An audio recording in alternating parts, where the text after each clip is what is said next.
hip circles. So for the hip circle, all you're going to do is lift your knee, open the leg out to the side, bring it all the way down, and then you're gonna do the same thing but inward across the body, and you're gonna keep doing that 4 reps.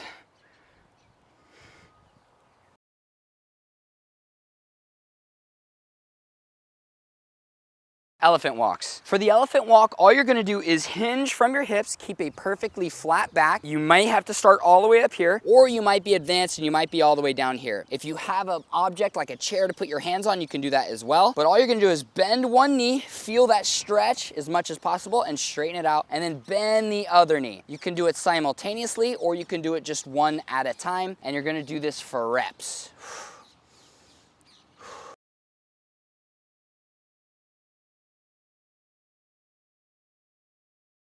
Hamstring chokes. For the hamstring choke, all you're going to do is lay down on the ground. One leg is just going to relax, and you're going to put your other leg almost like it's in a rear naked choke. You're going to lift it up.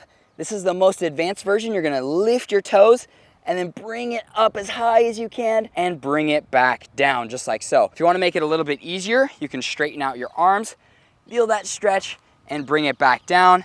And if you want the easiest version, you might have to bring your leg on top just like so and lift it all the way straight, or you can prop something under your leg.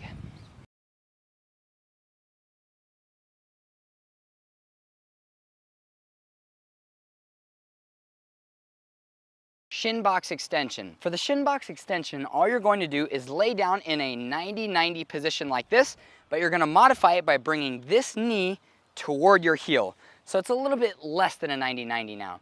Now here's where the extension part comes in. You're gonna bring your chest forward till you can find yourself in a balanced position enough to lift yourself up on top of your knee and bring yourself back down and relax for a second. And you're gonna do this 4 reps, trying to eliminate momentum. So you don't wanna throw yourself up, although that's an okay thing to do.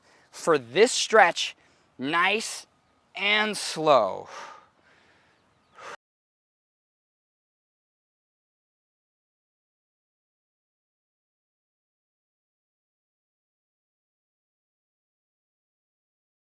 Modified pigeon good morning. So for the modified pigeon good morning, all you're going to do is go down to your pigeon stretch, but this is a little bit difficult starting right here. So to modify it, you're gonna bring your other leg out to the side so you're at this 90-degree and a 90-degree angle, just like this. You're gonna use your chest as a checkpoint and bring it down as low to the leg as possible, and you're gonna lift yourself back up. Higher up you are in these good mornings, the easier it is. The lower you go and then lift yourself back up, the more difficult it's going to be.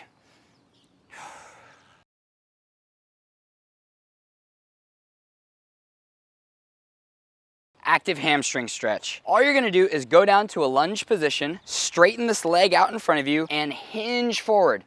But instead of just holding this like a stretch, what you're going to do is drive your heel into the ground. If you need to use something to balance, go for it. And you're gonna feel that hamstring flex while it's at its stretched length.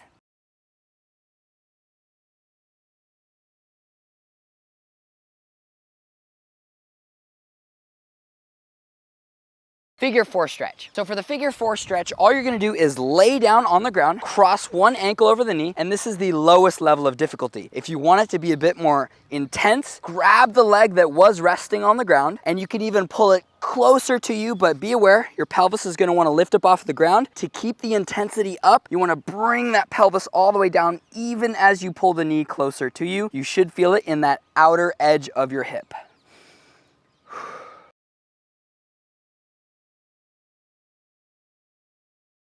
Butterfly stretch. So for the butterfly stretch, all you're going to do is sit on the ground, bring your feet together. The further away they are, the little easier it is. All you're gonna do is just gonna pull your chest down. You wanna avoid rounding of the back as much as possible, so keep it flat. And the closer you bring your feet to you, the harder it gets. You also wanna press your knees outward as much as possible.